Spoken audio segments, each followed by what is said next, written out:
Mfahamu rais wa Ukraine Volodymyr Zelensky.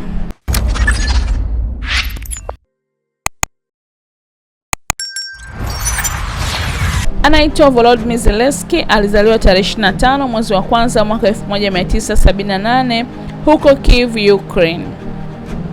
Ni mwanasiasa, mwandishi wa filamu, mwigizaji wa filamu, mchekeshaji na rais wa sasa wa 6 wa nchi ya Ukraine toka tarehe 20 Mei 2019.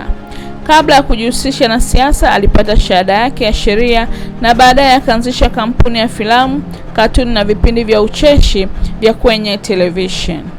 Mwaka 2015 hadi 2019 alirusha mfululizo wa vipindi vya television vilivyoitwa The Servant of the People, ambapo Zelensky aliigiza kama rais wa Ukraine. Baadaye aliamua kuanzisha chama cha siasa cha Servant of the People March 2018 kwa kushirikiana na wafanyakazi wake. Tarehe 31 Disemba mwaka 2018, Zelensky alitangaza rasmi kuwa atagombea urais.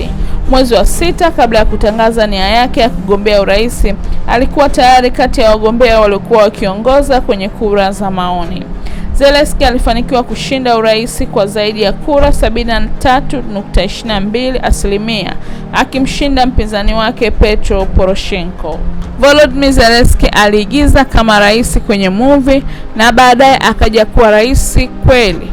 Leo hii yupo ulingoni akiipigania nchi yake dhidi ya Mrusi.